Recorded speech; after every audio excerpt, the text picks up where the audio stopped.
Road கடை சால்னா வந்து இப்போ எப்படி பண்ணதுன்னு பார்க்கலாம் வாங்க ஃப்ரெண்ட்ஸ். அதுக்கு முன்னாடி ஃபுட்டி வித் பினு சேனலை சப்ஸ்கிரைப் பண்ணுங்கள், லைக் பண்ணுங்கள், கமெண்ட் பண்ணுங்கள், ஷேர் பண்ணுங்கள்.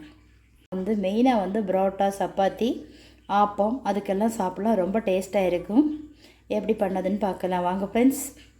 ஜாரில் 1 கப்பு தேங்காய் பூ, 1/4 டீஸ்பூன் வந்து மஞ்சத்தூள், 1/2 டீஸ்பூன் வந்து சோம்பு முழுசு போட்டிருக்கேன், 1/4 டீஸ்பூன் வந்து பெப்பர் போட்டு இதில் இப்போ தேவைக்கு தண்ணி விட்டுக்கலாம்.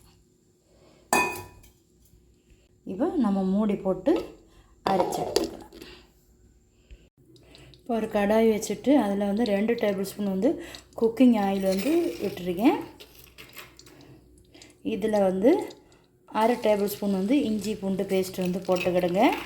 இப்போ 2 வெங்காயம் வந்து கட் பண்ணி வச்சுருக்கேன், அதை இதில் போட்டுக்கிடுங்க. இதில் 3 பச்சை மிளகா வந்து கட் பண்ணி வச்சுருக்கேன், அதையும் போட்டுக்கிடுங்க. 1/2 டேபிள் ஸ்பூன் வந்து சால்ட்டு, அதையும் போடுங்க. போட்டு நல்லா வதக்கி விடுங்க. டேபிள் ஸ்பூன் வந்து சால்ட்டு, அதையும் போடுங்க. போட்டு நல்லா வதக்கி விடுங்க. 1/2 டேபிள் ஸ்பூன் வந்து மட்டன் மசாலா வந்து இதில் சேர்த்துக்கிடுங்க. 1/2 டேபிள் ஸ்பூனோடு சேர்த்தாச்சு. சில்லி சாஸ் வந்து கொஞ்சம் சேர்த்துக்கிடுங்க. 1 டேபிள் ஸ்பூன் வந்து டொமேட்டோ சாஸ் வந்து சேர்த்துக்கிடுங்க. நம்ம வந்து சால்ட்டெல்லாம் செக் பண்ணிக்கிடுங்க. ஏன்னா சால்ட் வந்து வெங்காயத்துலேயும் போட்டிருக்கேன். இதை வந்து லைட்டாக வந்து வதக்கி விட்டுக்கிடுங்க. இதில் மல்லி இலை, புதினா இலை போட்டுக்கிடுங்க. கொஞ்சம் வந்து நம்ம வந்து மேலே போட வச்சுக்கிடுங்க. புதினா இலையும் மல்லி இலையும் இதில் போட்டு நல்லா வதக்கி விடணும். அப்போ தான் அந்த ஃப்ளேவர் வந்து வரும். இப்போ நம்ம அரைச்சி வச்சுருக்கக்கூடிய பேஸ்ட்டை வந்து இதில் விட்டுக்கலாம். கொஞ்சம் நம்ம லிக்விடாக தான் வைக்க போகிறோம். 1/2 டீஸ்பூன் வந்து சீரகத்தூள் போட்டுக்கிடுங்க. நான் இதில் வந்து வத்தல் மிளகுப்பொடி சேர்க்கலை. பச்சை மிளகு காரம் இருக்குது, பெப்பர் காரம் இருக்குது. ஒரு பவுல் எடுத்துக்கிடுங்க. அதில் வந்து அரிசி மாவு 1 டேபிள் ஸ்பூன் வந்து சேர்த்துக்கிடுங்க. சேர்த்துட்டு 2 டேபிள் ஸ்பூன் வந்து தண்ணி விட்டு இது நல்லா கட்டை இல்லாமல் மிக்ஸ் பண்ணி வைங்க. நம்ம வேணா கடலை மாவும் சேர்த்துக்கலாம்.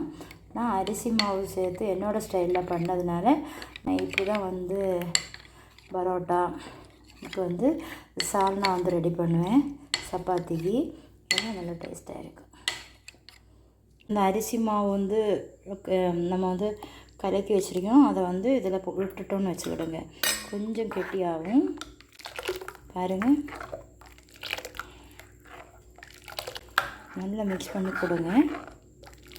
காரம் வேணுன்னா வந்து 1/4 டீஸ்பூன் வந்து சேர்த்துக்கிடுங்க. நான் பெப்பரும் பச்சை மிளகாயும் சேர்த்துருக்கனால நான் சேர்க்கலை.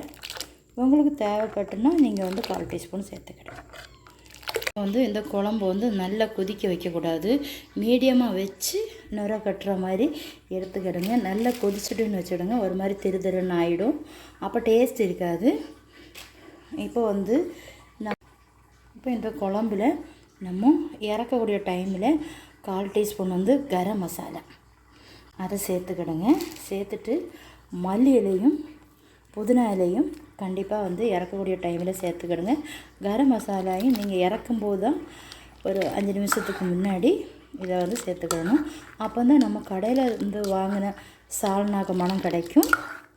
இப்போ நமக்கு வந்துடுங்க நுர கெட்டுற மாதிரி இருக்குல்ல, இந்த ஸ்டேஜில் நம்ம வந்து ஸ்டவ் ஆஃப் பண்ணிடணும். ரொம்ப நேரம் கொதிக்க விடக்கூடாது, அப்போ இந்த சால்னா வந்து டேஸ்ட் இருக்காது. கண்டிப்பாக வந்து நீங்களும் ட்ரை பண்ணி பாருங்கள். இப்போ நம்ம இதை ஒரு பவுலுக்கு எடுத்து விட்டுடலாம். வந்து மெயினாக வந்து பரோட்டா, சப்பாத்தி, ஆப்பம் அதுக்கெல்லாம் சாப்பிட்லாம், ரொம்ப டேஸ்ட்டாக இருக்கும். எப்படி பண்ணதுன்னு பார்க்குறேன். ஃபுட்டி வித் பினு சேனலை சப்ஸ்கிரைப் பண்ணுங்கள், லைக் பண்ணுங்கள், கமெண்ட் பண்ணுங்கள், ஷேர் பண்ணுங்கள்.